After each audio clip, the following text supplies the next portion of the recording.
Good afternoon, everyone. Good afternoon to participants in the Philippines. Good morning despite the coldness of late autumn in Canada. I am President Gook of the Youth for Nationalism and Democracy and Kilusan. But my task today from PhilCuba is to act as moderator of this webinar. We now have 27 participants. I can see Ms. Alice from far this time of Canada. I can also see Sir Tony Salvador. So we go on with the program. Let us have Ms. Gina de la Cruz, the PhilCuba coordinator, to give the opening remarks.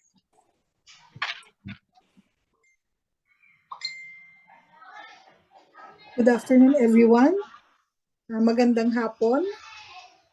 I would like, on behalf of the Philippines-Cuba Cultural and Friendship Association, or PhilCuba, and on behalf of our President, Dr. Francisco, former UP President Cadodong Nimenso, I would like to thank you all for coming in and participating in this webinar forum.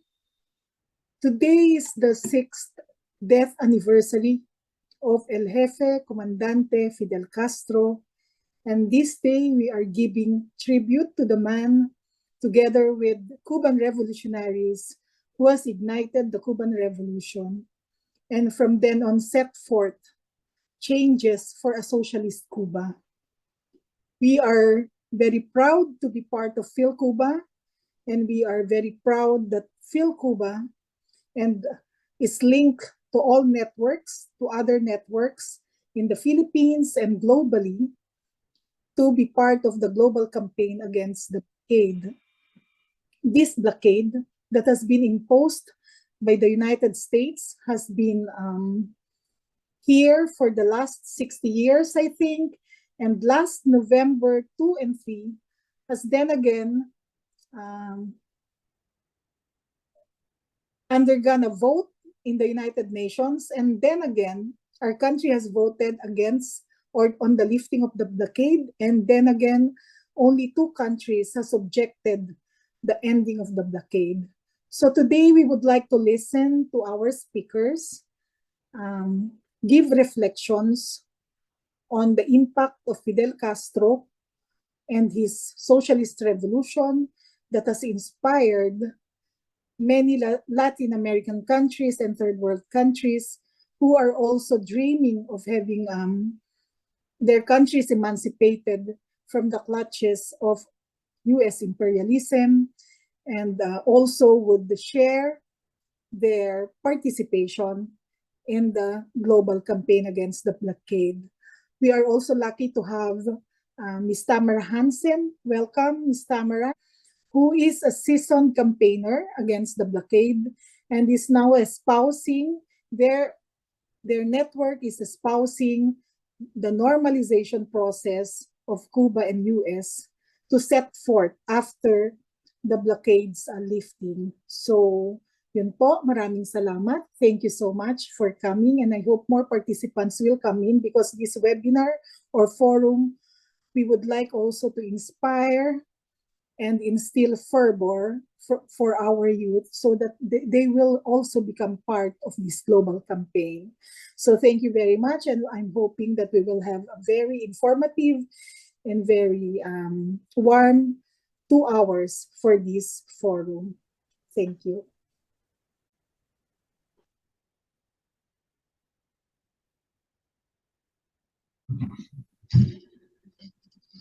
Thank you, Ms. Gina. So this day has so much significance.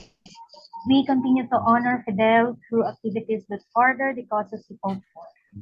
Speaking of honor, we are honored today by the online presence of the Cuban ambassador to the Philippines in Malaysia.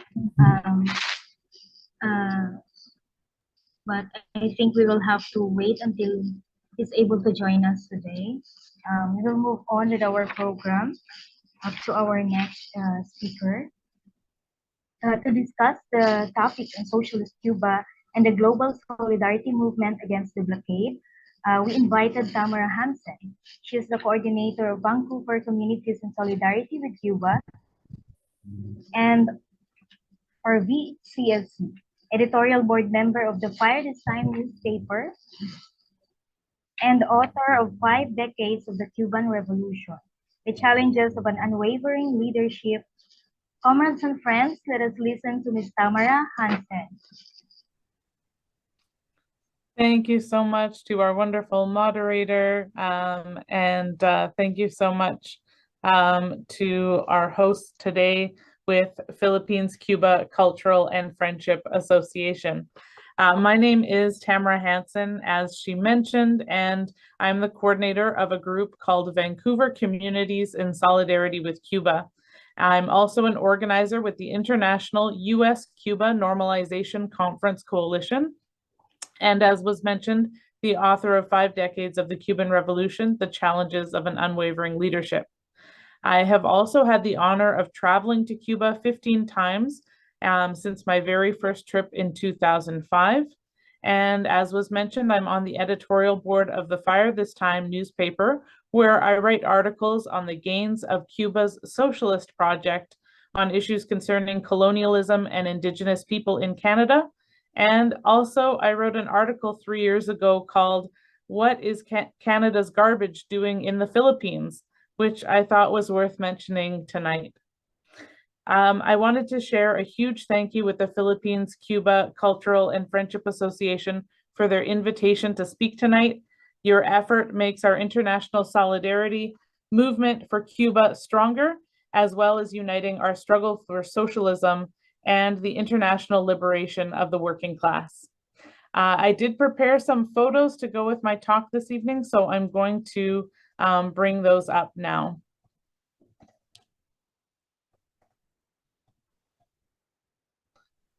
Okay.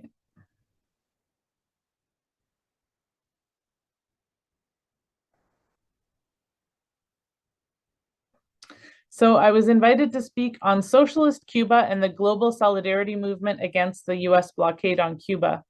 And as Gina mentioned, we are at an important anniversary, and that is the anniversary of the passing of our Comandante Fidel Castro. And I wanted to begin by mentioning that the reason I became interested in the Cuban Revolution was as an activist against the US invasion of Iraq in 2004. I had read one of Comandante Fidel Castro's speeches about US imperialism and the war drive in Iraq, and was instantly interested to learn more about Cuba and Cuba's socialist revolution. At that time, I did not consider myself a socialist or a communist, but as an anti-war activist and peace activist, I started working in solidarity with Cuba. I had a lucky chance to go and see Cuba for myself for the first time in 2005 with the Ernesto Che Guevara Volunteer Work Brigade. And that was my first taste of what socialism looks like in Cuba, and I have committed myself to Cuba solidarity ever since. So I wanted to take a moment to honor Comandante Fidel Castro, his commitment to working people across Cuba, and his commitment to building a better world. So again, my first trip to Cuba here is in 2005. You can see the group of us with the Che Guevara Volunteer Work Brigade landing in the Havana airport. And my first staying with Cuba, my Cuban family, Raul and Dopico, who live in Trinidad in Cuba and in Sancti Spiritus. So as many of you know, February 2022, so just about 10 months ago, we marked 60 years since the economic blockade was signed into law by US President Kennedy. This angering anniversary means that every Cuban under 60 years old was born and has lived their full lifetime under this unjust and brutal US policy. Since marking 60 years of blockade in February, it has been a challenging year for Cuba. The Saratoga explosion, the Matanzas fire, and most recently, Hurricane Ian. From Canada, we have been fundraising and working to provide solidarity, but we know the more important help is to end the cruel US blockade of Cuba. Some people argue that the US blockade has no effect. So why does the US government keep it? But the truth is that in just the first 7 months of 2021, the blockade caused Cuba losses of more than $2.5 billion. This represents an average affectation of more than $365 million per month and more than $12 million per day. Cuba is also not allowed to purchase any product, from medical equipment to school supplies, if it has more than 10% of its product made in the United States. Anyone who dares to ship products to Cuba by air or sea risks having their ships and airplanes barred from entering the United States for 6 months. And we know that the acceleration of US attacks on Cuba and have really been made it very challenging for Cuba to continue recovering in this post-pandemic situation. And it reinforces our responsibility to strengthen our efforts as the solidarity movement to defeat the blockade. This must be a political priority for our solidarity movement, for all friends of Cuba around the world, alongside the great and heroic Cuban people who stand daily against this cruel blockade.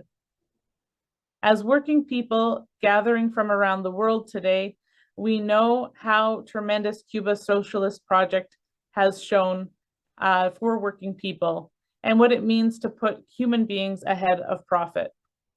Cuba's leadership in healthcare, education, pandemic response, and response to climate change are all small examples that provide necessary examples for working people in our own countries, both Canada and the Philippines. It is up to us to overcome the lies and slander against the Cuban Revolution and show working people that a better path is possible and necessary, and that despite challenges, Cuba is showing us the way. During our campaign to free our 5 Cuban heroes, 3 cities across Canada committed to organizing monthly actions at the United States embassies and consulates in Vancouver, Ottawa, and Montreal.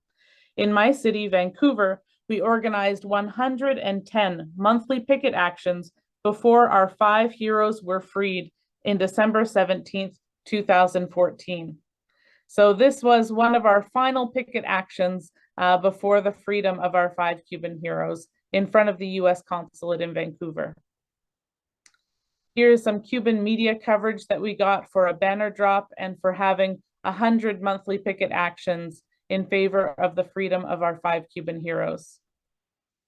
And here we are celebrating on December 17th, 2014, when our 5 Cuban heroes finally returned after being held for over 16 years in US jails to Cuba.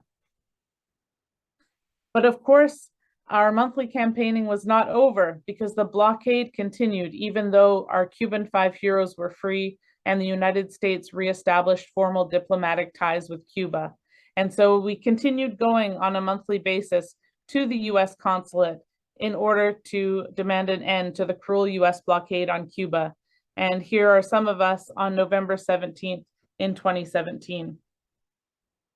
So we began these monthly picket actions to end the US blockade on Cuba in 2015, and we were joined by co-fighters in Kiev, Ukraine, who organized monthly street actions against the blockade up until March of this year, when due to security situation in their country, they had to stop.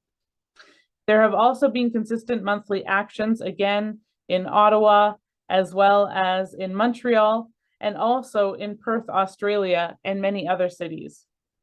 I highlight these monthly actions because we believe that all political work must be consistent and organized into campaigns to be effective.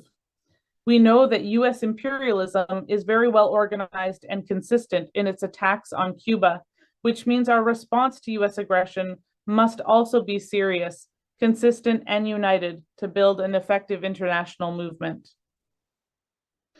At this moment, we have 2 consistent monthly events in Vancouver that we are supporting against the US blockade every month. The first is the monthly virtual pickets on the 17th of every month.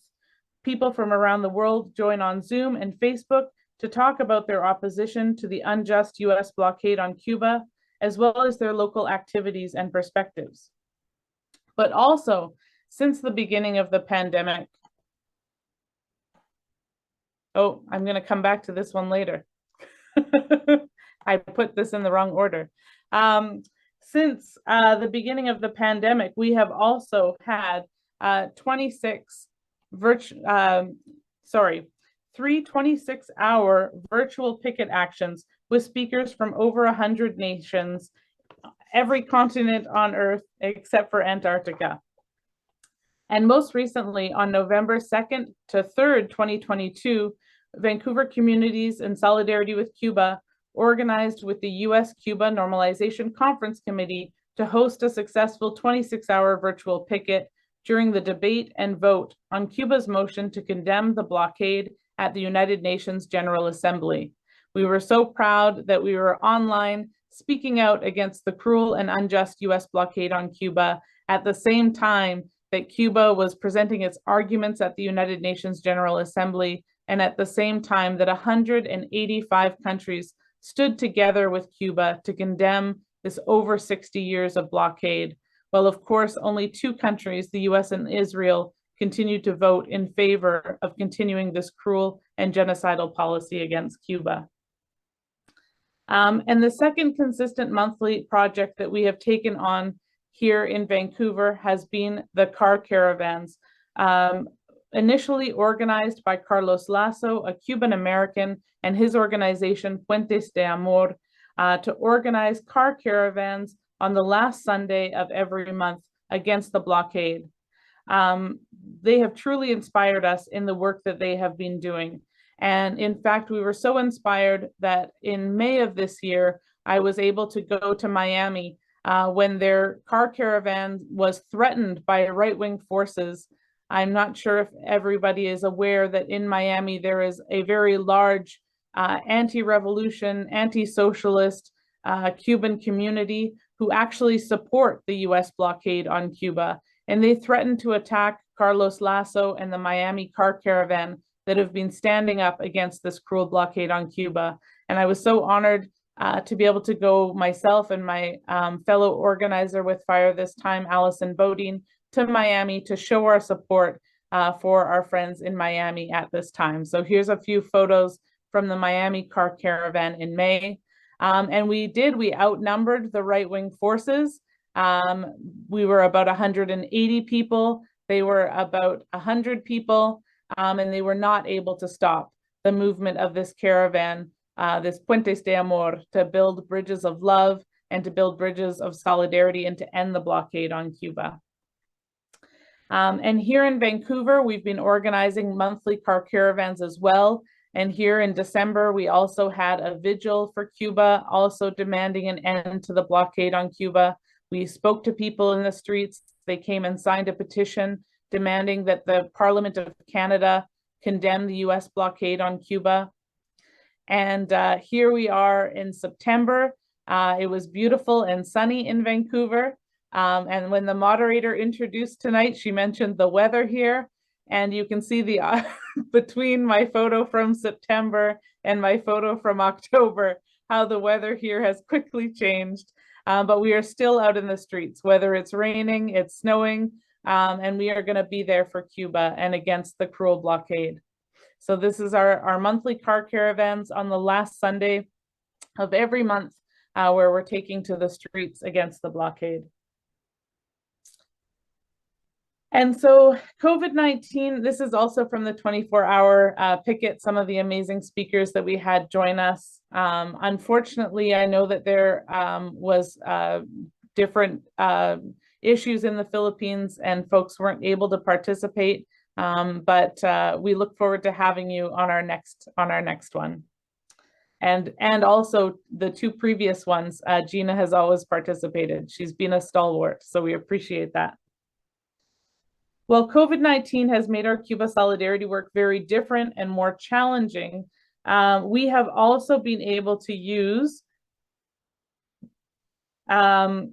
new technologies to maximize our cooperation across time zones and borders, like tonight, where in the Philippines, it's about 5:30 p.m. and here in Vancouver, it is 1:30 a.m. in the morning. And so despite any sort of challenges that might have prevented us to work together before, we're able to overcome them and work together to build our solidarity. And we are working, whether we're working locally or nationally in the United States, Canada, Philippines, any parts of the world, we are striving to build a stronger and more effective Cuba solidarity movement despite any challenges. And that stronger international movement is needed to bring working and oppressed people to join us in campaigning against the US blockade. Part of this work has been started over the years by our friends at the Cuban Institute of Friendship with the Peoples at ICAP. And somebody mentioned our friend Fernando Duque Gomez earlier, a fantastic organizer with ICAP. But another key has been the work of Carlos Lasso and Puentes de Amor to bring a new group of Cuban Americans into our work. When we're working on the blockade, we try to work on it as a single issue. And the reason for that is because we know that there are some people who don't agree with us so much on every political issue about socialism and about the Cuban Revolution, but they are against the blockade. They are against sanctions on Cuban families. And we have to find a way to work together on the issue of the blockade to strengthen our work, to put more pressure on the Biden administration to end this cruel policy. But on the other hand, we know that it is our work to defend the socialist character of Cuba. And so I also wanted to talk about some of the work that we do, not just against the US blockade on Cuba, but to promote Cuba's socialist project, such as our International Vancouver Che Guevara Conference, which happens every 2 years here in Vancouver, except for now in pandemic times, where you can see that our last title was Socialism Yesterday, Socialism Today, Socialism Tomorrow, the continuity of the Cuban Socialist Project. And this is our chance where we talk about how Cuba has been able to prioritize humanity over profits. And so in this area of work, we are defending the socialist character of Cuba. And that area of our work, we hold events that highlight the gains of Cuba's socialist revolution. We watch films about Comandante Fidel Castro. We have events about Cuba's campaign to eradicate illiteracy and the important popular democratic nature of Cuba's socialism, such as with the recent passing of the New Families Code. In defending Cuba's socialism and the gains of the Cuban Revolution, we also educate people about the need for justice and socialism worldwide. We ask questions about why Cuba, a so-called third world country, is able to provide free college and university for all of its people, while here in Canada, students are struggling with deeper and deeper debt.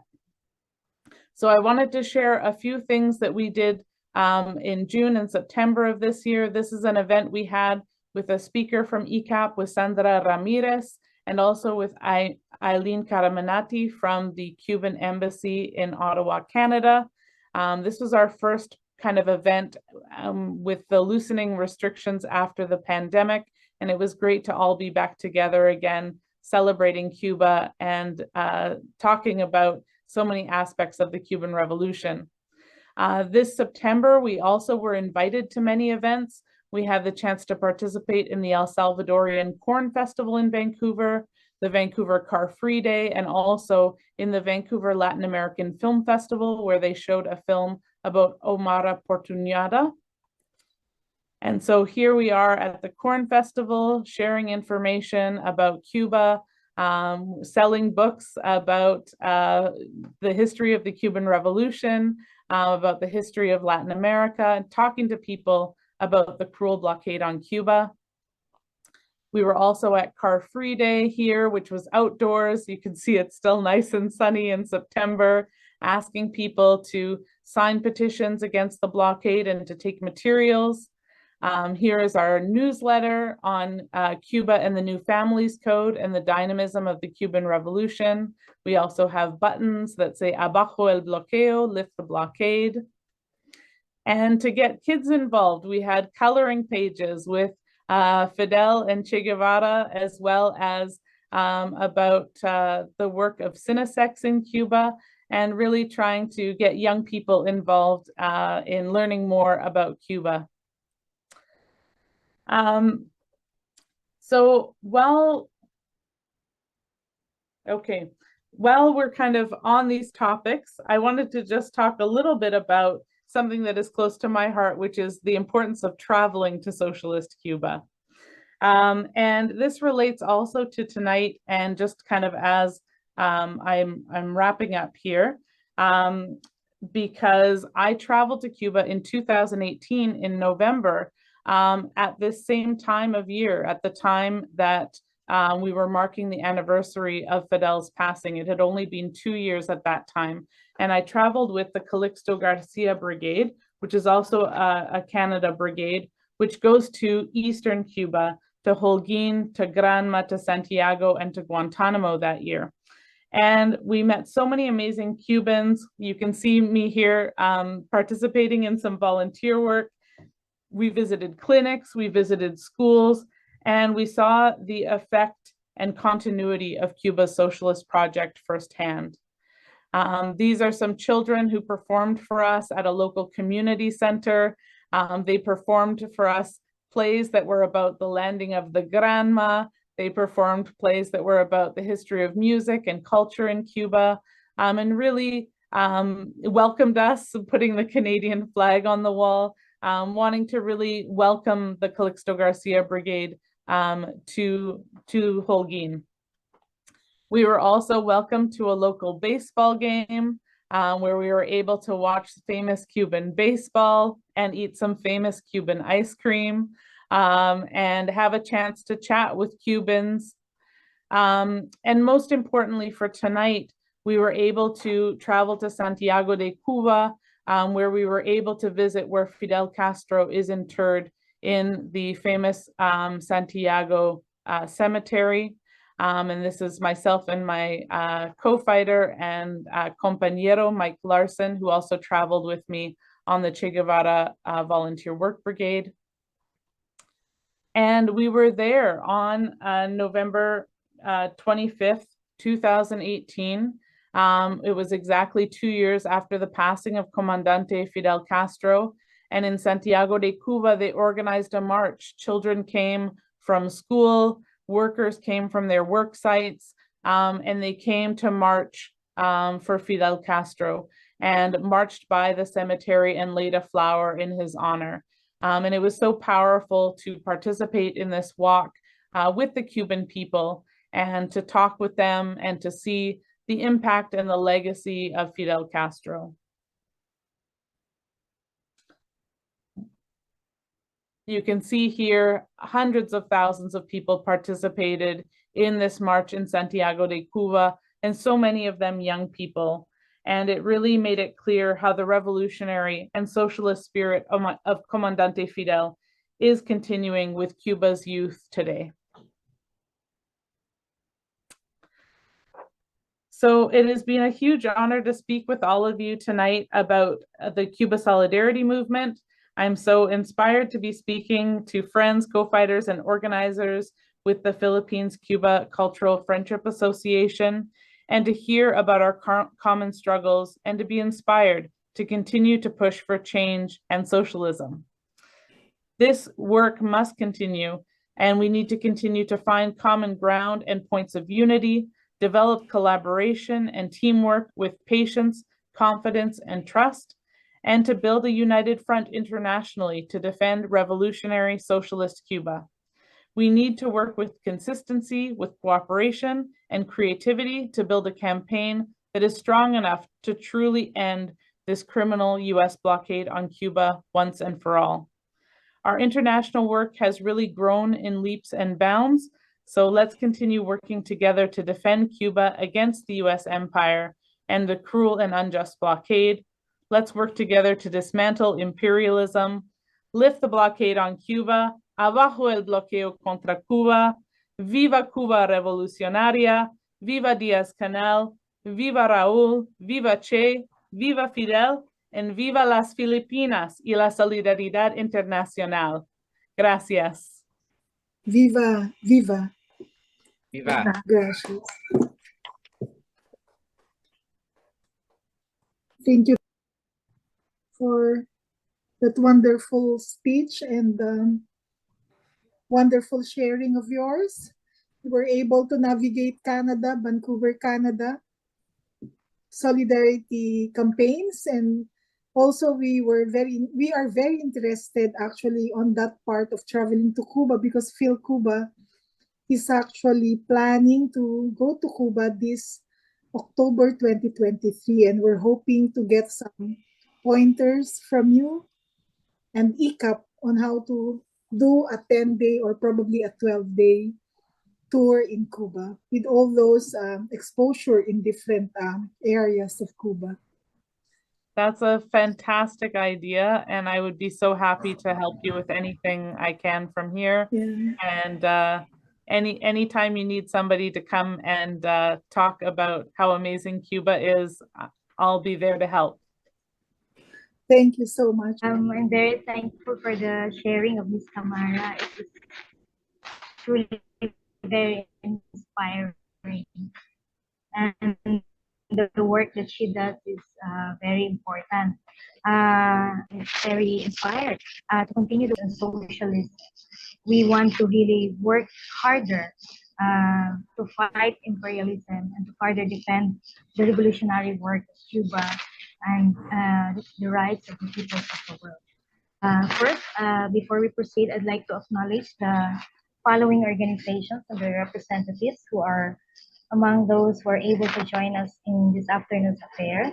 I would like to mention the presence of the Women Health. We also have here representatives from the Fire This Time Canada, ESCA Vancouver, Canada. We also have features from the Action on Solidarity for the Empowerment of Teachers.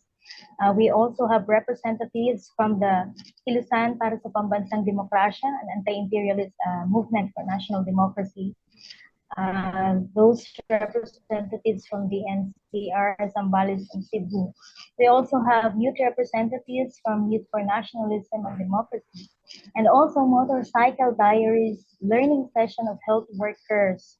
We also have here Arya Progresivo, Nameless Collective, Professor Ed Tadem, of course, and the convener of the Alternative Development Program of the UPCIDS, or Center for Integrative Development Studies, and Sarilaya. I'd like also to mention the presence of Attorney Tony Salvador. Thank you for gracing this occasion. As today is Fidel's 6th death anniversary, we ask the activists to share their reflections or the reflections of the people, especially the youth they worked with, of how Fidel Castro impacted their thinking and their lives. The three activists we asked are Ms. Emmeline Aliviano of Kilusan, Cebu, in Central Philippines, Dr. Rafael Abacan, who is with the Doctors of the Various Program and is based in Mindanao, Southern Philippines, and Weng Soriano of Arya Progresivo. Weng is based in Metro Manila. We also have here representatives from the youth. Hi, Maria from Spark, a young socialist group from the Philippines. To continue our program, I'd like to call on Emmeline Aliviano from Kilusan City. Hello, good evening. Thank you for the invitation to be part of the celebration of the life 6 years after the passing of our dear Comandante Fidel, and in the continuing fight for socialism in this forum. Thank you, Philippine-Cuba Friendship Solidarity Association, led by our dear Kadudong Imenzo, and to all the rest that composed the Solidarity. Thank you very much for giving us this opportunity to share about how Comandante Fidel Castro has become our legacy and how had he taught us through his revolutionary life. I actually chose the title of this speech in my sharing, which is Lead a Life Uncommon. I got this from the song I love from Jewel, and it described how we, the young persons back here in Central Philippines that have become the living embodiment of the likes of Comandante Fidel Castro. Allow me to share that this year I have just turned 40 and I have lived half of my life, more than half of my life actually, in this what we call the life uncommon. Since I started young, I have spent 20 years and counting, living in simple yet painstaking and arduous life of struggle and contradictions.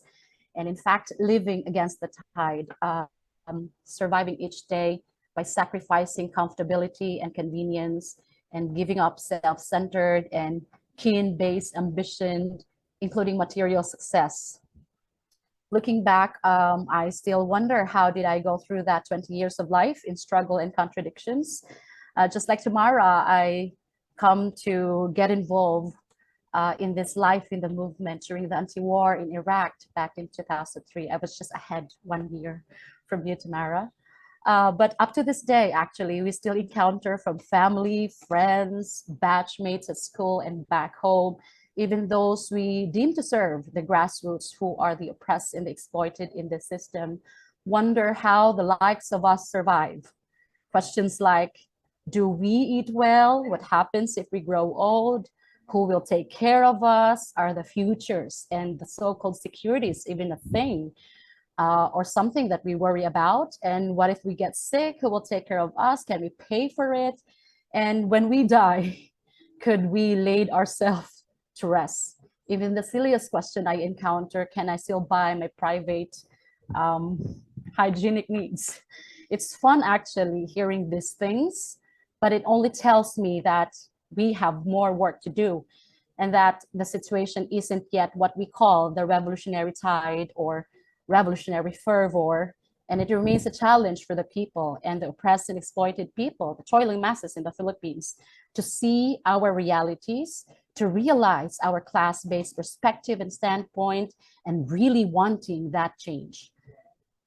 So these actually make me endure and succumb to the struggle and even more, tirelessly and persistently, and set 110% of my focus and attention, all of me if need be, to collectively reverse this decadent and inhumane setup.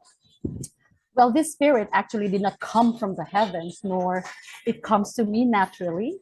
Actually, this is a result of being mentored and shown what this life is for and for whom.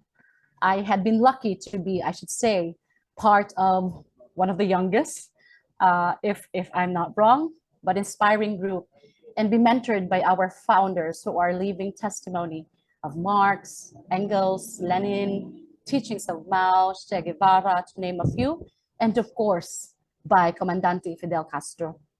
Specifically, from Fidel Castro, it is the perseverance and persistence. His commitment to the revolution is admirable and an inspiration. That apt reading and decisiveness to create and achieve change, that compassion for the toiling mass. These are what we put at heart and imbibe. So back in 2003, when I got introduced to Cuba, the Fidel Castro and even the Cuban Revolution, we were struck by this documentary that, if I remember right, the title of that was Viva Cuba.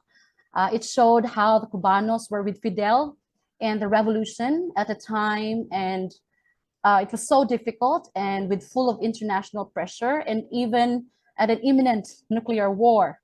That film was very inspirational to all of us that we even used that as a material in our youth organizing, using the lines of Fidel Castro and Che Guevara as quotes every time we are to convince the youth to be part of the movement. And it succeeded. In 2003, we were actually, there were automatically 8 of us who went full-time living this life uncommon. So I have known Cuba and the Philippines also that we share common historic political backgrounds, and it is important to learn from Cuba to persist and persevere with our process of social change here in the Philippines. Before I was preparing this speech, I asked some young comrades about their thoughts about Fidel Castro's legacy. I even ran a survey asking them what do they think is Fidel Castro's legacy to the young people, and how does it matter to them? So they shared quite a lot. The idea of standing up to a giant, is what we look up with Cuba and Fidel Castro. Imagine USA. And it is daringly that Cuba is able to do that on behalf of the third world countries. Another idea is that the revolution is a struggle to death between the future and the past, and that by experience in the heroic battle attested by history, no tyrants, no matter their strength, could defeat a people united. If I may share what's that in Spanish, and I hope I get this right. El pueblo unido jamás puede ser derrotado. Did I get that right? Okay, because we actually really say that as a call back then during the anti-war rally. And lastly, the idea about our identity as revolutionaries is not determined by our territorial borders, by our country. But Comandante Fidel Castro told us that our identity is humanity. That character and that sense is actually something that we look up to. I get still goosebumps with that until now. So these are the reflections I always do, these principles and values. I reflect this with my options and choices in life. Even on the day when I take the sweaty, stinky, crowded, and suffocating jeepney ride, that's our public transportation. When I go to and back from the office or our headquarters to our organizing areas, and I get to be confronted with traffic, I will endure that. Why? Because this life uncommon, this life in the movement, I get to see that change can be achieved by group of people from being on the outskirts and fearful of authority can finally speak up and show their worth, because we can fight and we can win because we deserve better. And at times when I am so freaking tired, like mentally, physically, emotionally, because every time in the life of struggle, you have to give it all. But you know, you just got to get moving. As the song goes, again, I would like to quote Chubo in her song of Life in Common. She said there, we get tired, we are weary, but we are not worn out. Set down our chains until only faith remains.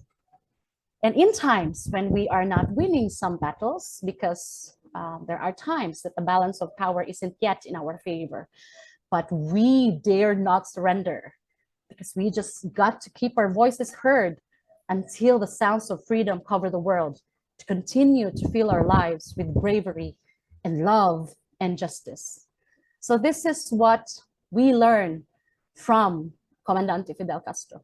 Leading a life in common, yes, it is risky and uncertain viewed at the moment, but it is what defines being human, to continue to persevere through our shared social life, not for ourselves, but for humanity.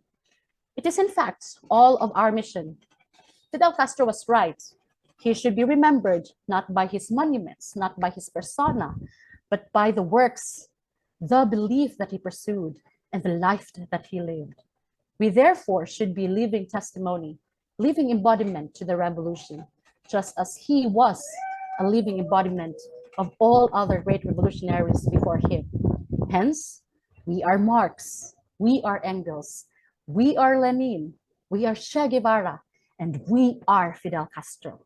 So I don't simply say, gracias, Comandante Fidel Castro. I say, nosotras continuaremos. We will carry on. Thank you very much and good evening.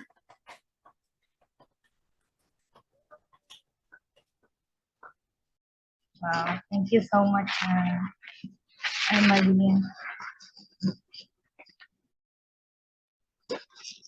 Our identity is humanity. We will carry on. I wish and a lot of people have heard you speak tonight, because we want the same fervor. We want people to understand that this is what keeps us going in times of very difficult and challenging times.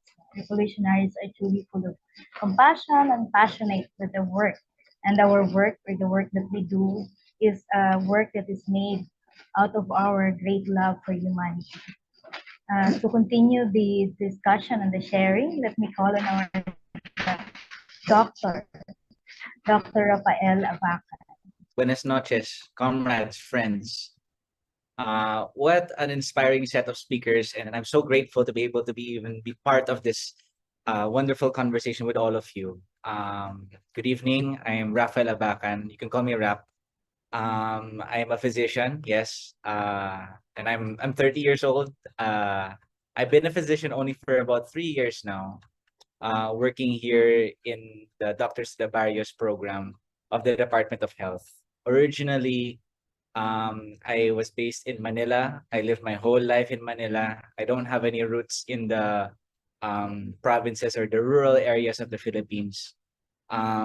So in my pursuit to understand the Philippines, I signed up for the Doctors de Barrios program, which deploys doctors all over the Philippines to doctorless municipalities to get an understanding of public health. My decision to go into public health, do public health work, came from all the way from college. It was the whole reason I went into medical school. And then I wanted to be able to be that person to help bring about change in the system, within the system, to help bring about health equity to the poor and the marginalized. That was the programming that they gave us. But largely, based on my training, it was very reformist, working within the system, working within the limits, not imagining outside political, economic realities, realities that Cuba is a part of, socialism. During discussions, during my college years, my first interaction or first time that I learned about Cuba was watching Michael Moore's Sicko. It was one of our required viewings for our development studies classes. And then that was where I first got a glimpse of what the US healthcare system is, how similar the Philippine healthcare system is, and then how radically different the Cuban healthcare system is. But apart from the plain political, the managerial differences, the economic differences, we didn't discuss so much the political differences, why Cuba is able to produce such excellent healthcare. How come it is already an achievement for a municipality to have one doctor for every 20,000 people, where in Cuba there's one doctor for every 123 people, where literally every street in Cuba has a doctor, that they are literally called family doctors because they become part of the family. I work in South Cotabato, and then the municipality that I used to work in, Taboli, South Cotabato, it's a largely indigenous population. And then I was one of two doctors working for a population of 100,000. And then that area is mountainous. Many of the people live in far, far, far, far areas where it would take a day to travel by a motorcycle. And that's if the weather will permit. There's a microclimate in the weather, and the land always changes. It's getting worse now because of climate change. As in, if you imagine the staircases in Harry Potter in Hogwarts, it moves, right? That's exactly what happens to the roads there. The soil moves with the rain, and it rains every day. One doctor for 50,000 people is unacceptable. One doctor even for 20,000 people, which is the standard for the World Health Organization, is unacceptable. How is it that Cuba is able to do this, and how is it that the Philippines is not able to do this? It largely boils down to Cuba's commitment to putting people first before profits. I came to that realization throughout my work here. I came to that realization that as long as we treat health as a commodity under capitalism, we will never achieve universal health care. We will never achieve a state where health is not something that you merely have to deserve via money that you have to own to pay for. Healthcare in Cuba is a right, truly, of all of the countries healthcare is a right in Cuba. And then that's why it was such an inspiration for myself, as someone who does believe that healthcare is a right. It is from my understanding and also my study as well of Cuba. We organized this year a study group, me and a schoolmate from my medical school. We studied what we call the Motorcycle Diaries study group. It was based off Che Guevara's own inspiring tale from when he traveled across the South American continent and then experienced those radicalizing moments where his perspective of who he was juxtaposed to the lives of indigenous people all over and colonized people all over South America changed him. Personally, I feel like I have gone through that journey myself. And then viewing myself through the lens of inspiring revolutionaries like Che Guevara and Fidel Castro and all of the people in Cuba who resist global imperialism, resist capitalism to build a society that treats people first before profits, before the money incentive. That for me has been transformational. And I look forward to continuing this journey along with my friends. We're all on the road, we're all developing, we're all changing. So I'm grateful for the lives that our comrades through space and time, for Che Guevara, for Fidel Castro, for all of the inspiring doctors who are part of the Henry Reeve Brigade, for the doctors that travel all over the world who are ready to be deployed to do health systems reform, to do important medical aid for all over the world. During one of our sessions, we invited a former health secretary, Dr. Pauline Obiel, to do a lecture for us because the former President Duterte sent the team into Cuba to study the Cuban health system. Maybe they can find a way to fix our own health system. And then she found that the Cuban doctors have a training center, and then where they're studying all the languages of Earth, just preparing for any eventuality for them to be deployed all over the world. And then that spirit of internationalism, that spirit of compassion, that's a powerful political statement. And that powerful political statement, that power to stand up against the thinking that health is only something that you can buy, health is something that you need to deserve, as if it is not a right. To stand up against that, that is why the US places this illegal, criminal, genocidal blockade on the country of Cuba. Imagine how successful a country like Cuba would be without a blockade. Imagine how much good they could do for the people of Earth to demonstrate firsthand how a different political, economic system that places people first before profits, how different that could the world would be. All over the world, we're coming to the realization that the global coronavirus response was a failure. Millions of people died unnecessarily. Leaders like Joe Biden, who promised that he would work to lift patents on COVID testing, vaccination, therapeutics, slept on it. That led to the deaths of millions. So many people failed, were unable to receive what is due to them as human beings on this earth.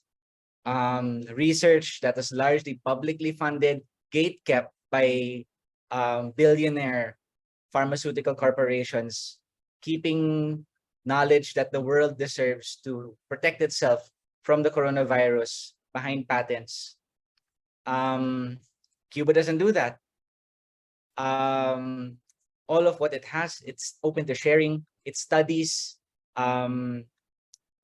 diseases, it studies medicine that is not necessarily the most profitable, but still necessary to be able to save lives.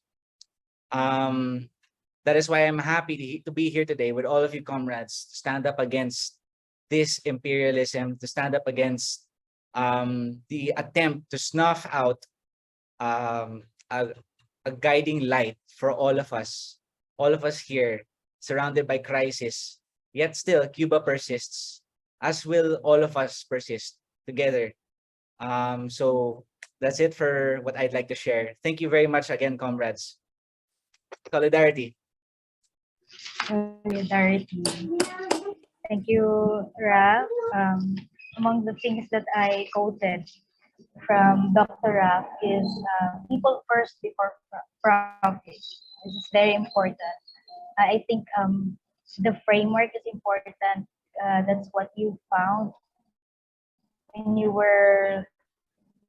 think reform was lacking in bringing out health equity for the poor and marginalized section of the Filipino population. And thank you, Dr. Raf. We hope you multiply and produce more doctors with the spirit to serve like many doctors of Cuba. Let me now call on the only woman, the second woman here, or the only woman here, aside perhaps from Princess, who spent all her savings in 2016 just to experience the warmth of the Cubanos and La Lucha, Ms. Weng Soriano. Wow. Thank you. Solidarity greetings to all of us in this room. I actually accodigo so that I don't forget what to say. Thanks to our comrades in Cuba for putting up this meeting, and thank you everyone for taking the time to be here. It's my pleasure to join my fellow speakers, Ms. Tamara Hansen of VCSC, Ms. Emmeline Arellano of Kilusan, and our Doctor to the Barrio, Dr. Rafael Ibacan, in today's remembrance of the 6th year of Cuba without the physical presence of El Jefe Comandante Fidel Castro Ruz, the father of the Cuban Revolution. After 6 years without Fidel, socialist Cuba still stands. The children of the revolution have been well prepared by Fidel. Since he passed on, the Cubans continue to remember him with love, respect, admiration, and gratitude. They are grateful for the restoration of their dignity anchored on the Cuban Revolution, for making them a free people with a high level of education, with the highest premium on healthcare, and biotechnological advances, with respectability in the international stage through the Cuban Revolution's medical internationalism and solidarity. This is the legacy of Fidel, and this was made possible because Fidel was a man of science and a visionary in laying down his revolutionary ideas and principles. Having said that, I consider myself lucky to be able to visit Cuba in January of 2016. Although having heard Ms. Tamara visit Cuba 15 times, I actually envy her now. So thanks largely, my visit to Cuba happened thanks largely to my supportive comrades at Area Progresivo and PhilCuba, of course. So coming to Cuba was first in my bucket list, which I created when I decided I wanted to go there. My list was done a few years after my introduction to PhilCuba, around 2000 to 2002. And then again, I laid low, and then again, I came back in 2007 and up to now I'm with PhilCuba. So being with this group, I first learned about the Cuban 5 heroes, the brave men who went to Miami in order to defend the island from terrorist attacks of the sinister elements backed by U.S. authorities. The 5 heroes spent around 14 to 16 years of incarceration and under duress. But despite that, they came home unbroken. So I think such is the power of having a leader like Fidel and having the Cuban Revolution to support them and to keep their morale boosted. I remember feeling happy when I saw the 5 heroes in a photo with Fidel before Fidel passed on. Moreover, joining PhilCuba was also my introduction to the global solidarity work for Cuba, and to Fidel and his comrades that orchestrated the Moncada attack to the victory of the Cuban Revolution on January 1st, 1959, and the U.S. blockade, under which 78% or so of the current Cuban population has been cruelly subjected. So 15 years later, more or less, I was able to fly to Cuba to attend the Segunda Conferencia Internacional, Con Todos para el Bien de Todos, or with all and for the good of all, I should mention that upon arriving and stepping out of the plane, my first thought was that I've just landed on revolutionary soil. And this was followed by a brief imagery in my mind of millions gathered at the Plaza de la Revolucion listening to Fidel's speech, talking about what they want and telling them that it's what socialism means. So I kind of felt their euphoric victory. It was a goosebumps moment for me. And too busy to say that at the start of my trip, Fidel was top of mind. So at the conference, I'm gonna share something briefly about it. At the conference, which is one of the regular events that takes place in Cuba to commemorate the birth anniversary of El Apostol de Libertad, the Cuban national hero, Jose Marti, I met individuals massively supportive, engaged, and mindful of Cuba's realities. So there were communists, socialists, academics, peace advocates, progressive and leftist parliamentarians, philosophers, young activists, and members of solidarity associations like myself, and the Martianos, who are followers of the Jose Marti thought, who came from many countries.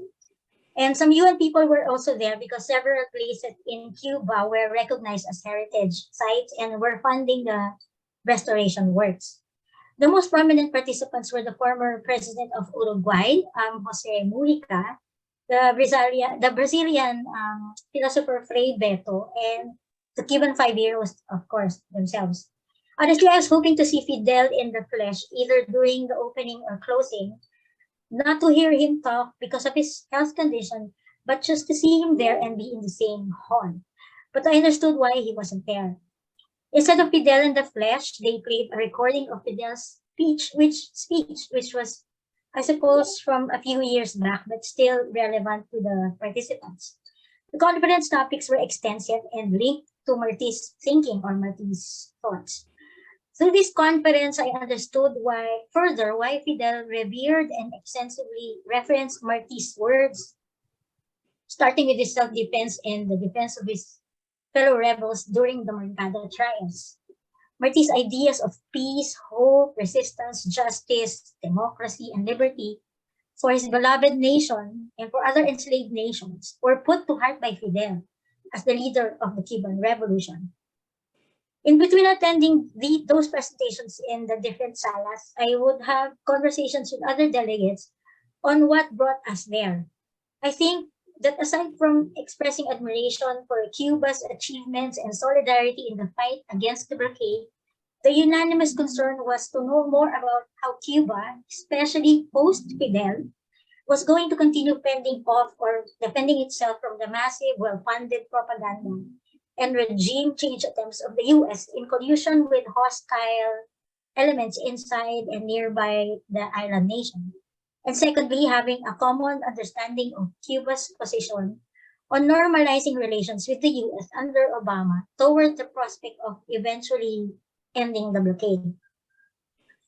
So, one other thing, on the eve of Marti's first anniversary, we joined the youth-led Marchas de las Antorchas, or the March of the Torches. It is a tribute and wreath-laying to honor Jose Marti that began at the fully packed, impressive steps of the University of Havana and ended at the Malecon. Malecon is like our Rojas Boulevard here in the Philippines.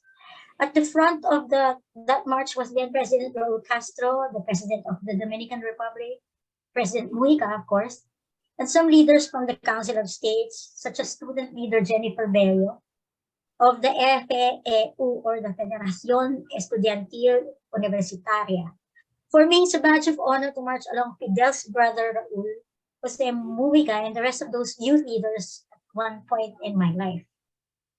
So post-conference, together with a Filipino participant and a professor and his professor wife, who is also a Filipina, we visited a beans producing farm called Niceto Perez in nearby Artemisa. So we talked to the farmers and they shared how the government supports them in cultivating their land. So I was the other comrades already left for where they were supposed to go, and I was left there. So I spent my time befriending a Cubano working for Capitan Luis. One of the things that I did. Capitan Luis is one of the publishing houses in Cuba. So I asked her how the government takes care of them, to which she responded that Cubans are in a very difficult situation for a long time because of the blockade. Yet she says that their resolve remains to protect the revolution. She said that most people are members of the CDR, or the Los Comités de Defensa de la Revolución, or Committees in Defense of the Revolution, which are meant to, monitor and individuals who are out to undermine the revolution. She said that supply shortages in Cuba, the basic necessities are present, but that the government provides rations of the essentials such as egg, chicken, food stuff. This, she says, helps tide them over with the salaries that they get. She affirms that the Cubans enjoy free education and quality universal health care.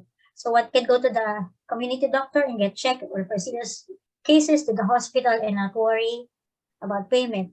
For simple medication cases, Cubans can go to the pharmacy to buy medicines that are sold cheaply. So overall, she credits Fidel and the revolution for these. Having spent a few days in the neighborhood where I was staying, that's in Miramar, Havana, I observed that the houses were old, the buildings. There was a very old gasoline station with a mini mart with decent provisions. It was not full, but it was also not empty. Though the structures were mostly old, they are clean, and the streets are clean, and the people I come across appears to be just going on with their business. I thought the overall environment was pleasantly rustic and familiar to me. At the back of my mind, it would have improved long ago by leaps and bounds if there was no blockade, if there was no aggression being inflicted on Cuba that has kept their growth stunted. The economic, commercial, and financial embargo or blockade against Cuba, as we all know, remains in place. This is so while the majority of the world's governments, the international community, agrees that it is unjust, illegal, immoral. It is designed to strangle the economy, to force the people to turn against the Cuban Revolution.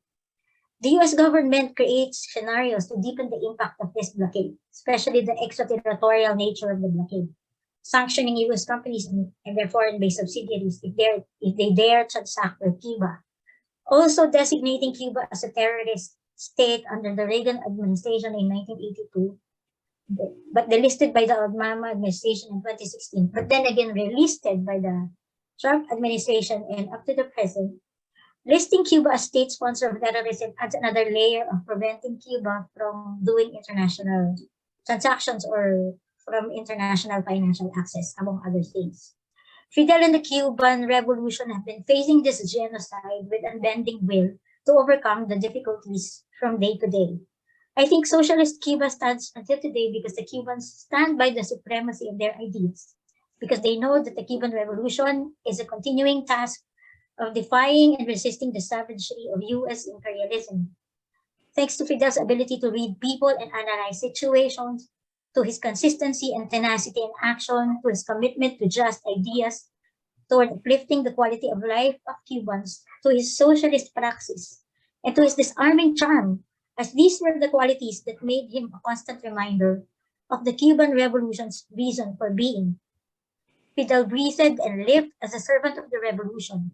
He inspired the whole country in the direction of taking care of their own people through investing in education, health, and scientific programs, in pursuing collectivism, not individualism, in fostering medical solidarity and cooperation for the underserved people, including in other countries, and in advancing diplomacy.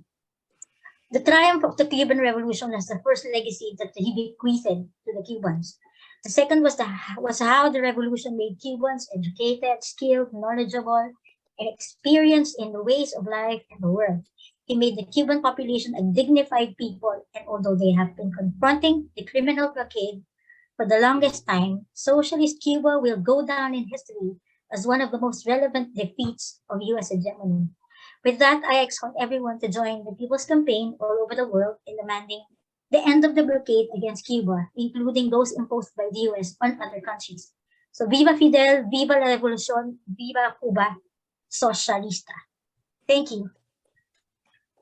Viva. Viva Cuba, Viva. socialista. Viva Cuba Libre.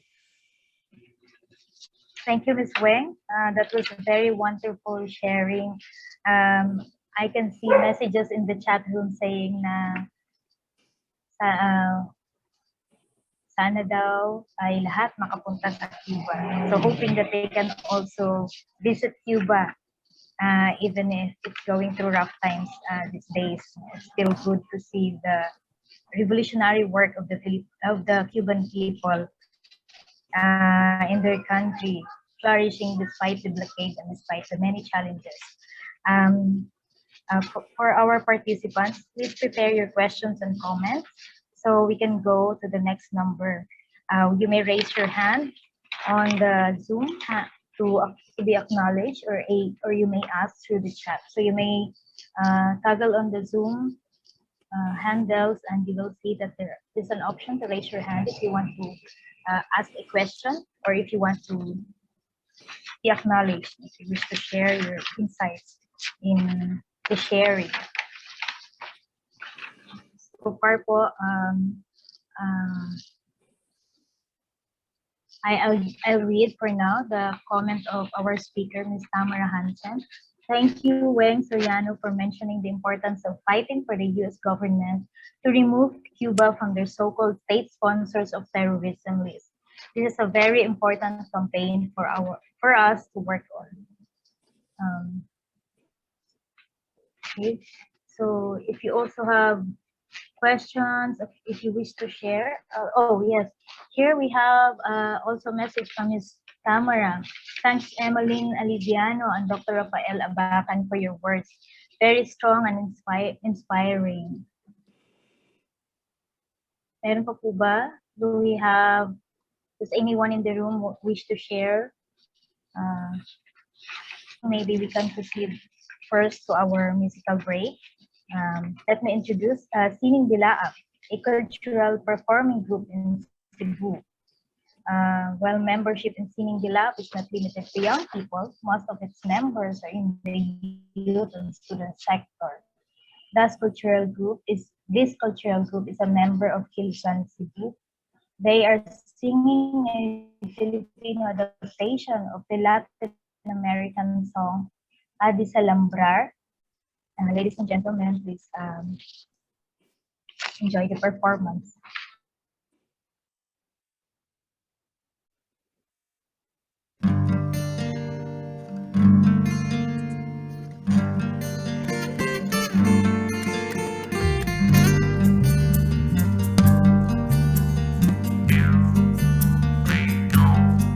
Tinatanong ko ngayon sa'yo, kung hindi mo ba naiisip na ang lupang ito'y sa atin at hindi sa lalong mayroon dapat bawiin. Ang lupang to'y sa atin, sa'yo at sa kanya, kay Pedro Maria, kay Juan at Jose.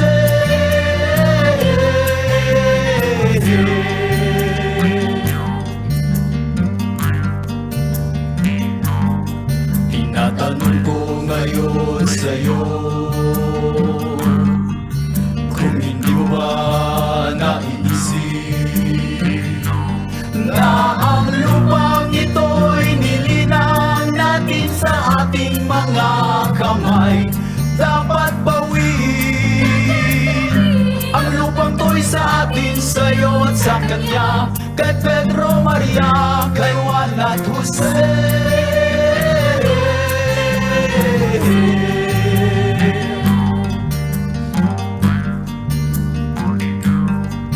Kung ikaw ay nababahala sa awitin kong ito, ikaw ba'y mayroong may lupa o may-ari ng Pilipinas, dapat bawiin.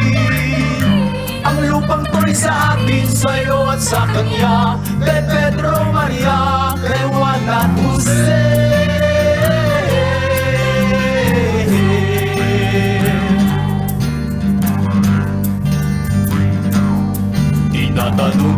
ngayon sa'yo. Kung hindi mo ba naiisip na ang lupang ito'y sa atin at hindi sa lalong mayroon dapat bawiin. Ang lupang to'y sa atin, sa'yo at sa kanya, kay Pedro, Maria, kay Juan at Jose.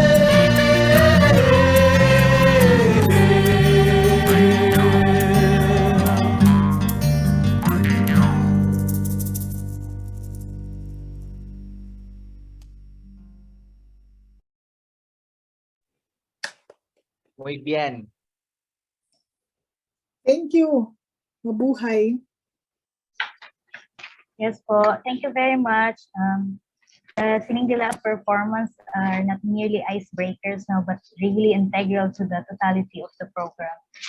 We are reaching the peak of the program, and we want to hear from our audiences. What do you think of the sharing of the stories of the lives of the three activists? What do you think of the solidarity work that Ms Tamara has been doing in behalf of the Cuban people, and to pursue and to contribute to the bigger cause of advancing socialism in different parts of the world? We also want to hear your side or your insights on what's going on in seeing the different sides, the different attacks of US imperialism, not only in our country, but in the different parts of the world now, considering the wars. We would like to hear from you. So if you want to share your insights, you can raise your hand using the raise hand button in the Zoom app. Meanwhile, while we are waiting for your reactions or for your sharings, we would like to acknowledge former DOH Secretary who is here with us tonight, Dr. David. Thank you, sir, for joining us. It's really good to see doctors convening in this timely event to discuss and to, I think, develop more how we can achieve health equity in the Philippines within our context. Okay. Does anyone from good evening to group? everyone. Yes, Bob. Yes. Yeah, I just wanted to, thank you for this opportunity to be here. And to, I came late, so I only was able to listen to Weng. But I've always had an interest in the Cuban health system. And of course, the underpinnings of the political system that enabled it. I guess I'm one with you to oppose the blockade, which has gone on for years. But from my perspective as a health professional, particularly in view of the goal of the country to move into universal health care, I think there's a lot to be learned from the Cuban system.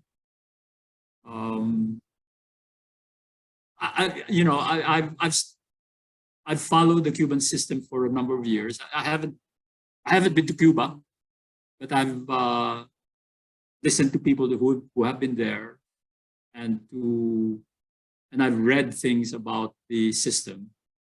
And I know that very early on, healthcare and the development of health professionals was really an instrument of foreign policy that Fidel Castro actually created. And therefore, many Cuban doctors go to different parts of Latin America, to provide services. They even went as far as South Africa. What I know of it is the strength of the primary care system in Cuba is something that could be emulated. And to implement the universal healthcare law in the Philippines, that's one of the things that have to be strengthened, the primary care system. We've actually copied the US model, which has its strengths, but it's actually focused very much on hospital and specialist care. That's really both the strength and weakness of the US system. And essentially, it moves towards really innovation. So if you look at different health systems, the US system is actually quite paramount in innovations. But it's not the most equitable system. If you're thinking about a system that provides basic healthcare for all citizens, it's far from that.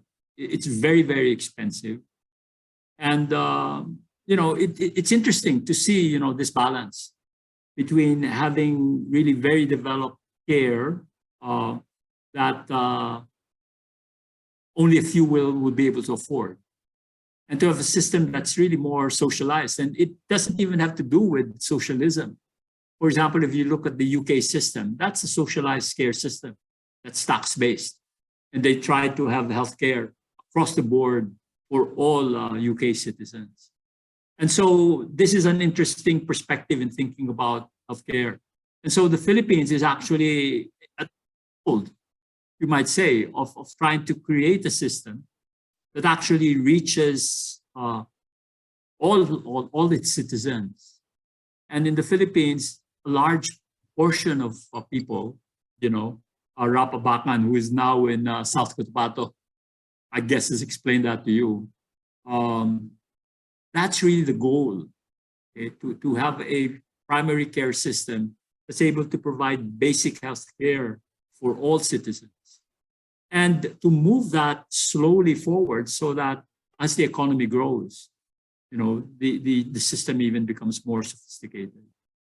And so that's, as much as I want to say for now, but very interested to listen to the discussions on, the Cuban political system and of course, the health system in general. Thank you.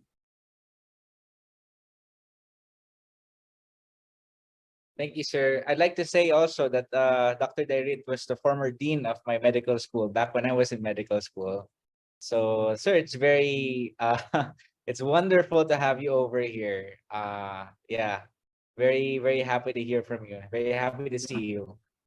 And yeah, nice let's to go to Princess Cuba. Nemenso. And of course, I know a few names in that. So Princess Nemenso and of course, Ed Tadem are a long time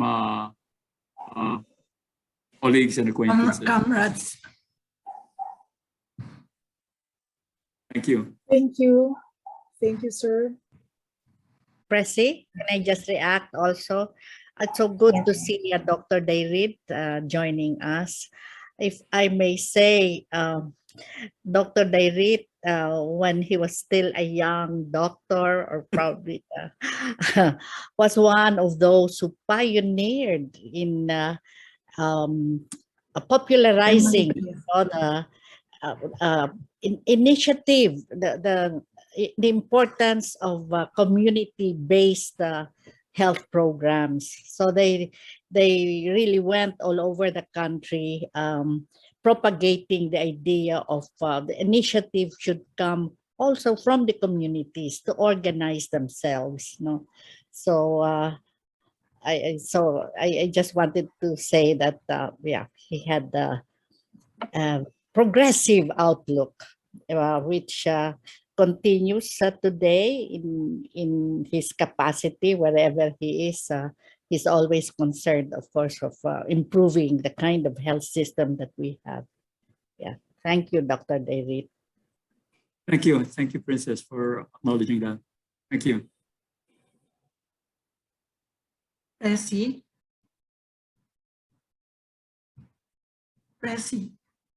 may I say something? Just go ahead, please.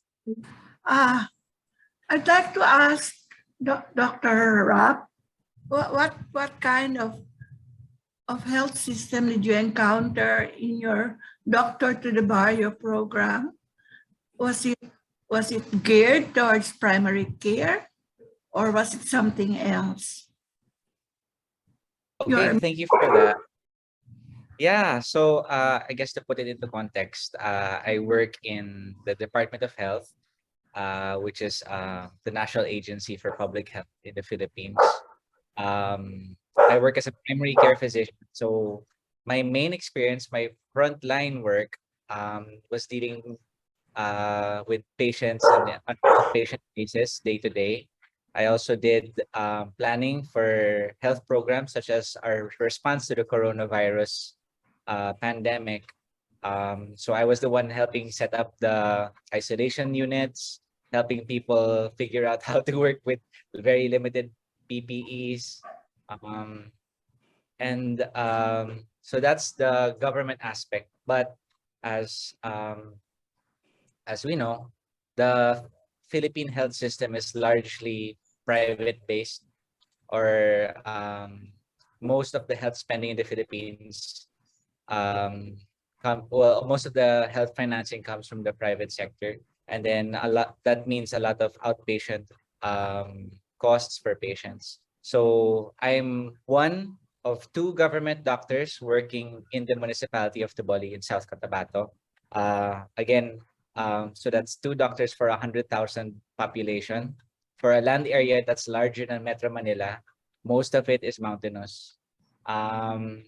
So in terms of health systems, there's the private sector, there's the very government sector.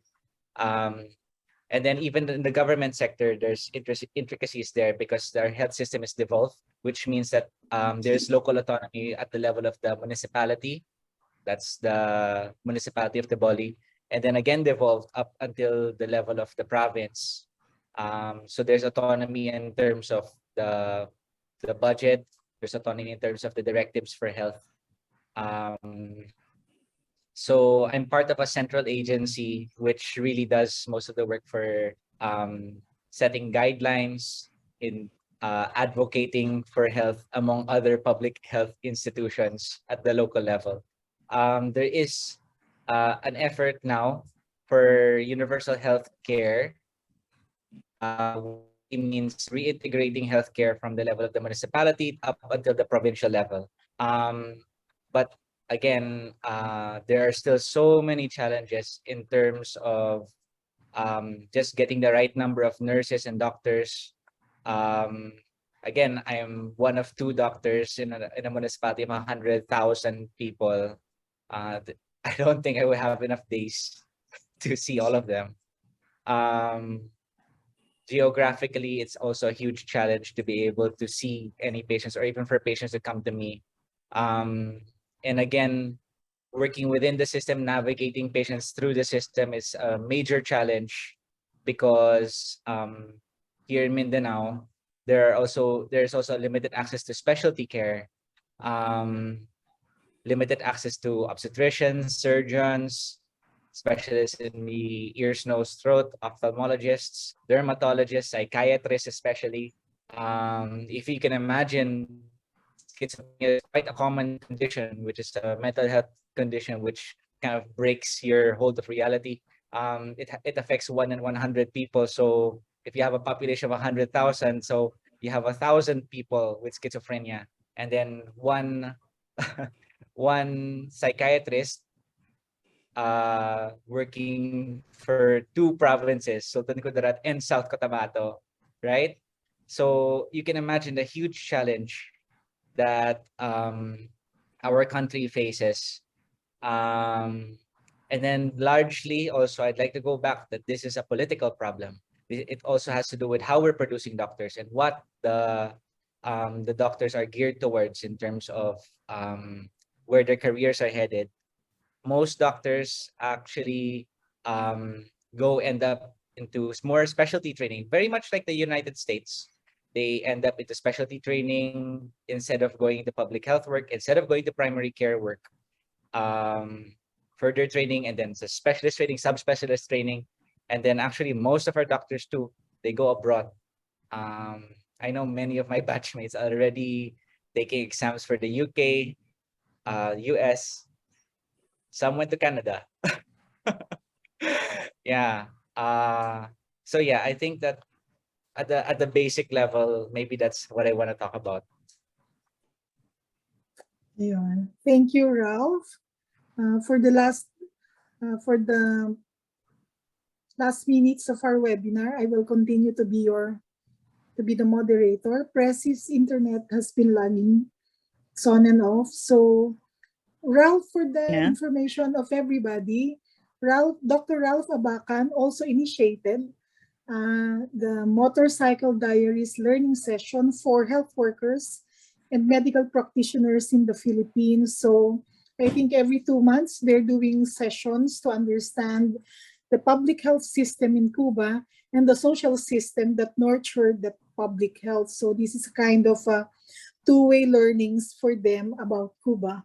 So thank you very much, Dr. Abacan. Are there any questions from the participants? Yeah. Gina? Yes, Princess, go ahead, please. Yeah.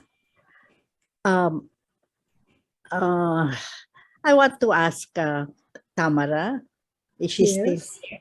Tamara? Yes. Yes. You know, it's terrible. The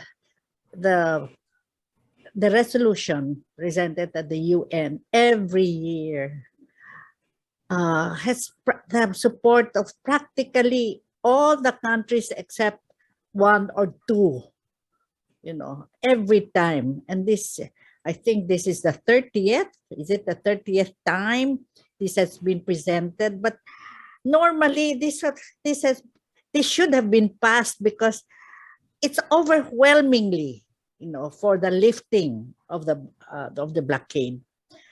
But the US, it's the structure of the UN system that there are veto power for, well, at the time this was set up, 5 countries enjoy veto power.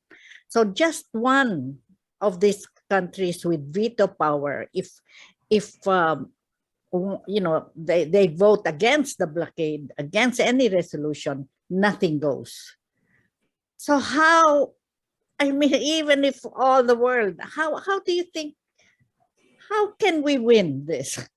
I mean, we've been campaigning every year, and I observed that in the US, the end blockade campaign has really become more active and more aggressive and more militant this year, every year, and yet we're still stuck, you know, with this veto. So what do we do? I mean, we can keep on, you know, campaigning, but how to get it through? I mean, the UN system.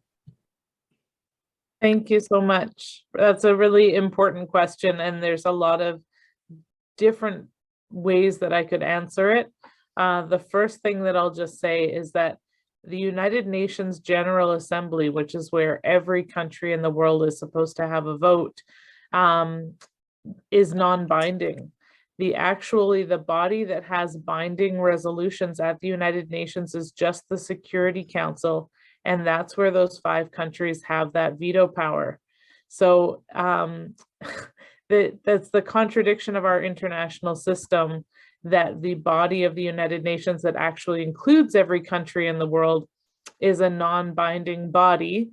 Any resolutions that are passed there are non-binding, and yet the body that does have you know, binding resolutions is just the Security Council, which is a much smaller body and is a body that, you know, again, anything can be vetoed by 5 countries. So, you know, there's a lot of contradictions within our international system. There's definitely the balance of power is in favor of US imperialism at all times.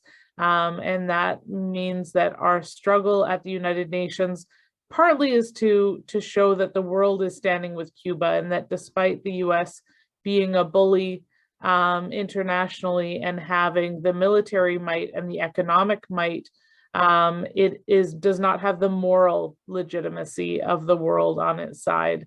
And it can call itself #1 in building weapons and #1 in, you know, whatever it wants, but we know that it is #1 in creating misery for poor and working people around the world. What do we do, I think, is another really important question. I think that fundamentally our job is to keep campaigning, even though sometimes it feels like we've been doing this for a long time. when I got involved in the movement to free our 5 Cuban heroes, and we organized 110 monthly picket actions at the US consulate.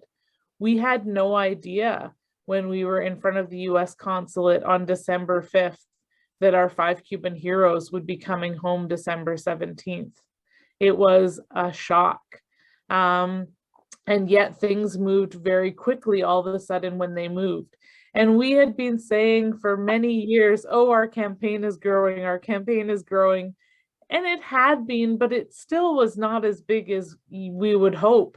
And yet it was enough that it put that pressure on the Obama administration to do more with Cuba. I think that right now we're at a very challenging time for ending the blockade, because I think that even though President Biden was the vice president of Obama, and I think that initially he did promise that he was going to reverse the tightening of the blockade. There was over 200 new measures put on during the Trump presidency.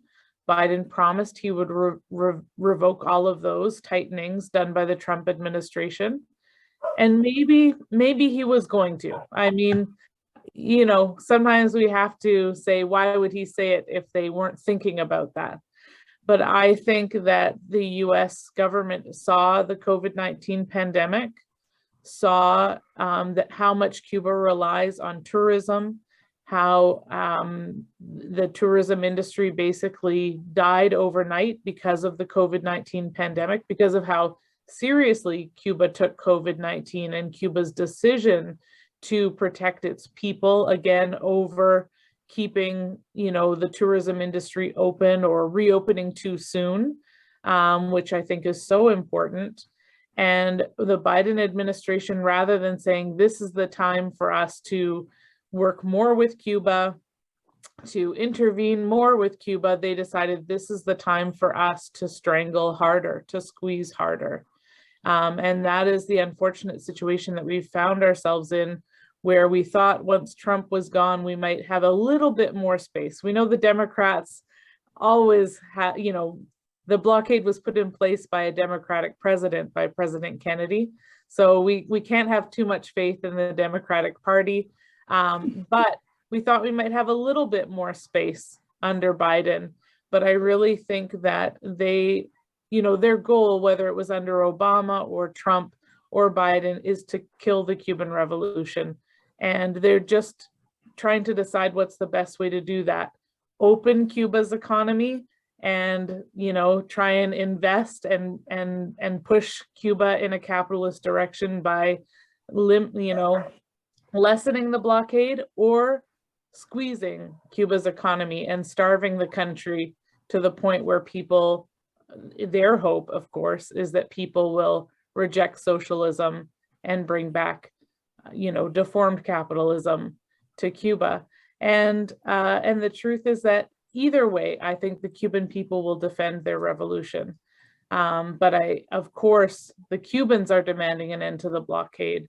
They believe that if the blockade is lifted, they will be able to withstand, you know, US investment and US tourists and all of these other things, because they have the education system, the healthcare system, and they believe that they will be able to prove even more the strength of their socialism with those new resources that will come with the end of the blockade. And I think Biden probably believes that too. That's why when this COVID-19 pandemic hit Cuba, he decided now is the time for us to squeeze harder. Now is the time for us to try and increase misery in Cuba. And it makes our job more difficult, but our job has always been difficult. And we, you know, are trying to persist through that and continuing to build our campaign. I think there's a lot of amazing things happening in the United States right now in progressive circles working against the blockade. We've received support from quite a few American politicians. There's different city councils in the US that are passing resolutions against the blockade. There's work being done for fundraising to send, you know, food and other necessary items to Cuba. There's more Americans traveling to Cuba now than 10 or 20 years ago to be able to see the realities of the Cuban Revolution.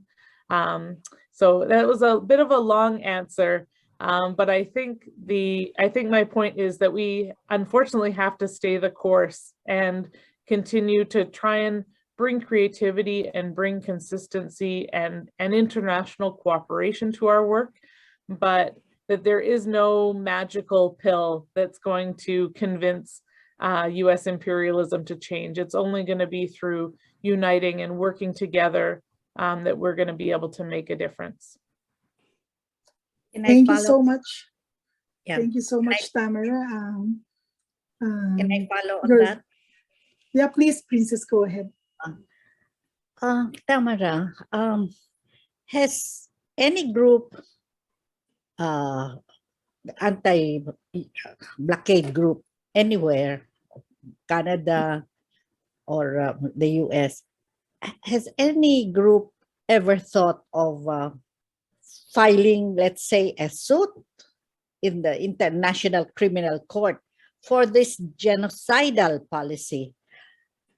I mean, has any group also in Cuba, I think we should find out, estimated or rather really studied I know we get data on the impact of the blockade on the economy and so on, but estimating or studying, calculating deaths that might have resulted, over the years on as a result of this blockade, so that you don't only submit cases, to the International Criminal Court, for war crimes or genocide, killings and massacre. I think the blockade has caused slow deaths over the years, and that should be, as criminal as the other cases. So has anyone thought of that, or have you heard of any move on that point? That's a very good question as well.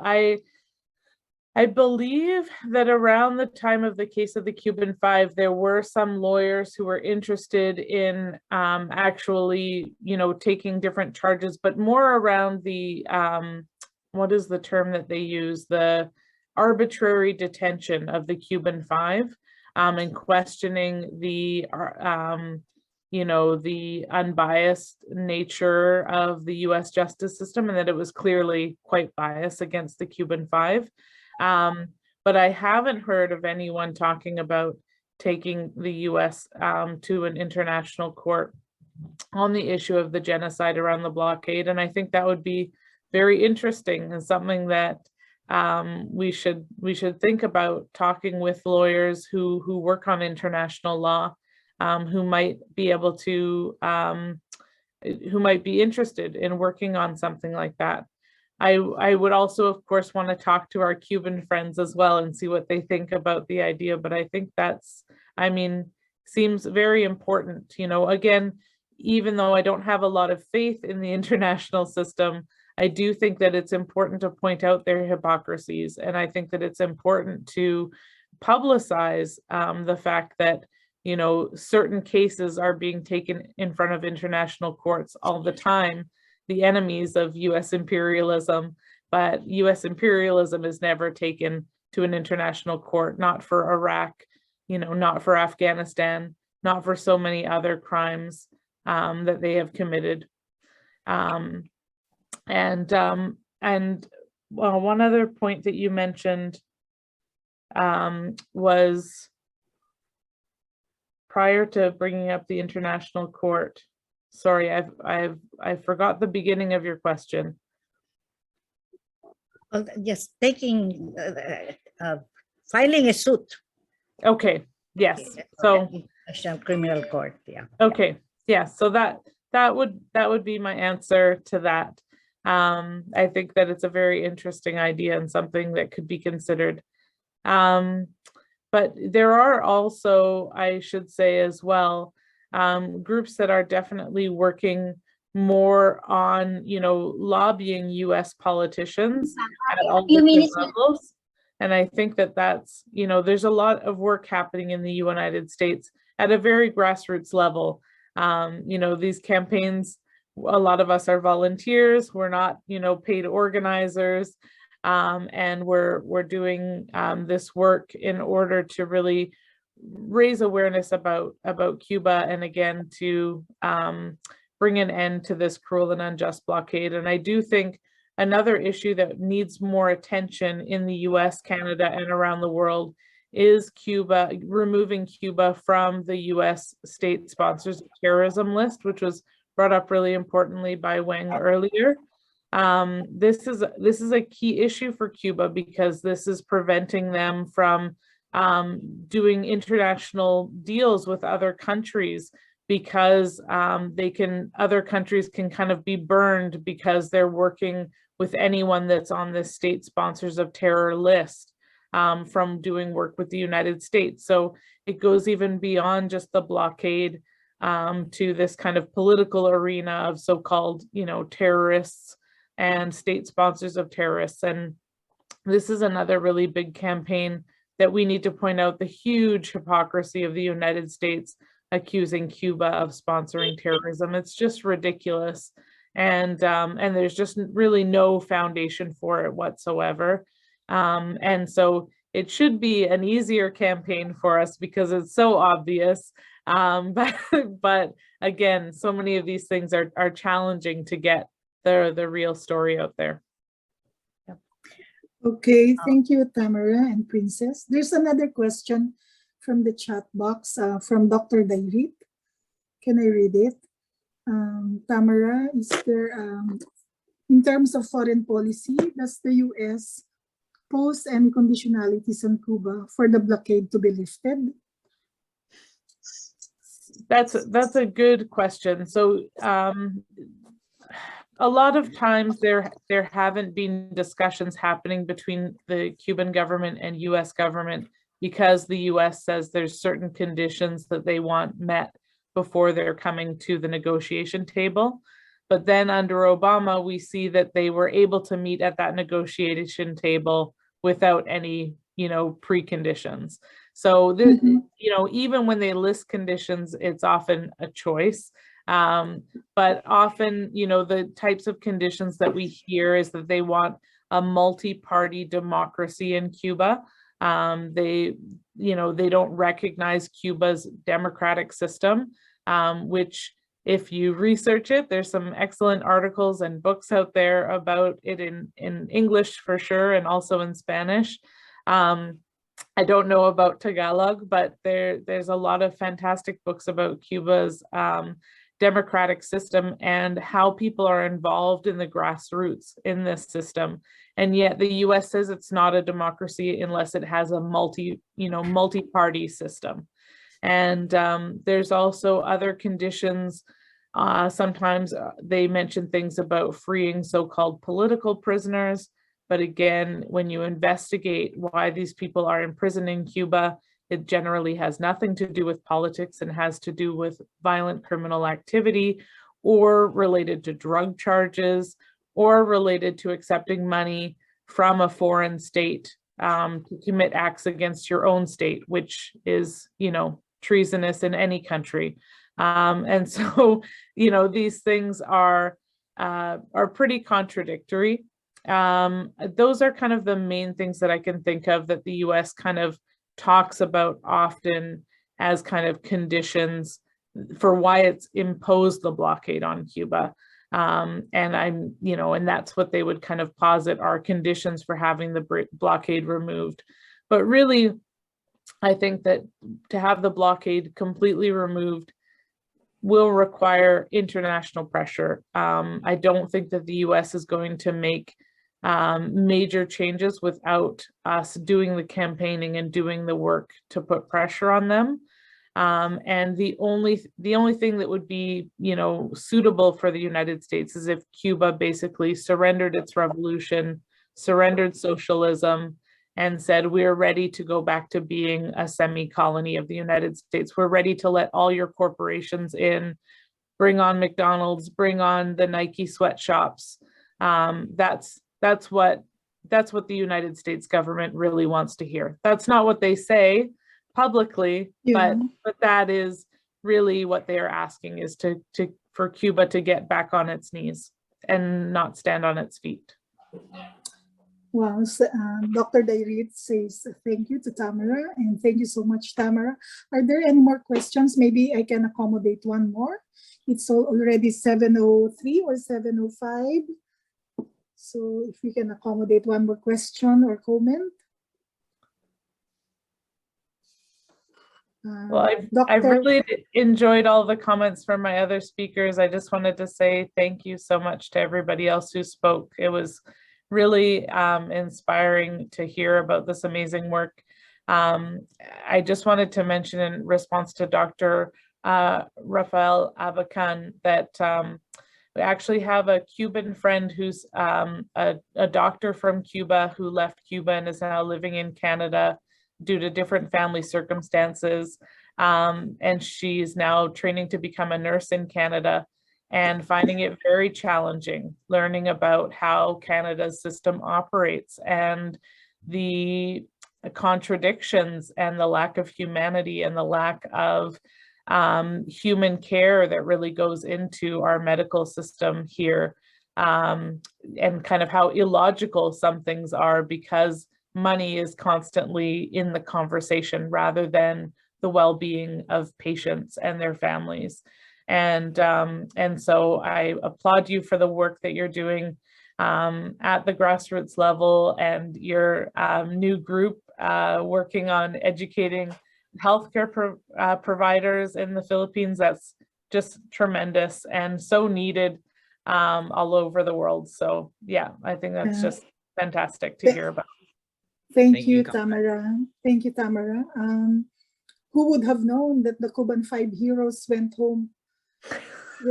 Yeah, who would have known? And yeah, and that's very true and correct that we need a massive, more intense global campaign against the blockade. So every country has their own practices, has their own strategies to put into the international discourse the campaign of the blockade, to end the blockade. So we're inspired by the release of the Cuban 5 heroes. In fact, we were so inspired and we were excited to have met them, met Fernando Gonzalez in Sochi in 2017. So that was a great inspiration for us to continue to fight for the blockade. May I call on our seasoned woman activist and the member of the working group of PhilCuba, our very dear, very own Miss Princess Nimenso, to close this forum. Thank you, everyone. Thank you, Tamara.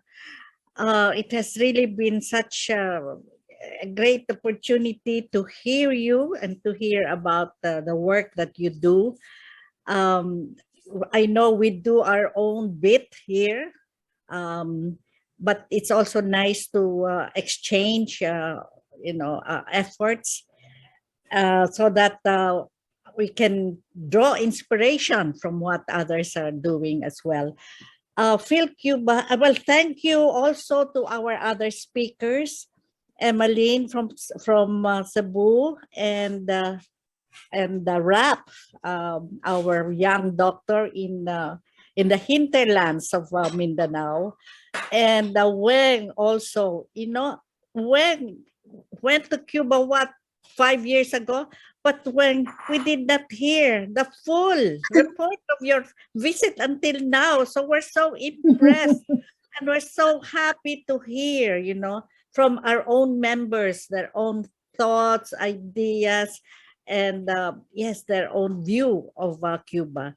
So thank you very much for to all our speakers, and to all the participants who came, and also to Dr. Dairit. My goodness, Dr. Dairit, our former Secretary of Health. So we're so happy that he was able to join us. So it's just that here in our group, the PhilCuba, the Philippines-Cuba Cultural and Friendship Association, has been trying is trying to promote, and advance the close relationship between Cuba and the Philippines. We always go back to the historical roots of our relationship. We know that we were all under the United States colonial policies and administration in the past, and we were both sold in a way under the Treaty of Paris. In PhilCuba, we're trying to strengthen the relationship again. We're so sorry that we've lost our embassy, the Cuban embassy here. But we're trying to get them back in the Philippines. And we're trying to reach the new generation of Filipinos who have lost the memory, of our historical ties. And so much has happened. So we want to propagate, the history, the new developments that are happening in Cuba. So this is the work of PhilCuba, and we hope more people can join the association. But for now, let me thank everyone for. I think we had a very good webinar tonight, and thank you again to everyone. Yes. Thank Sorry, you so much, Princess. Can I just say that the Cuban ambassador to the Philippines, but who is based in Kuala Lumpur, he was supposed to give us his greetings, because we always invite him, to all the webinars and activities that we organize, especially webinars. But unfortunately, he is traveling right now, and he wasn't sure whether he could reach his destination in time to be able to join our webinar. But I'm sure he sends us his best wishes, because he has been a very close partner of PhilCuba. So again, thank you very much to everyone. Thank you. Thank you all so much. Our comrade from Cuba, Fernando Duque, has sent his regards. He is now the director of the Asia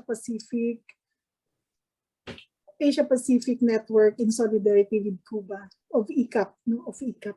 So thank you all so much.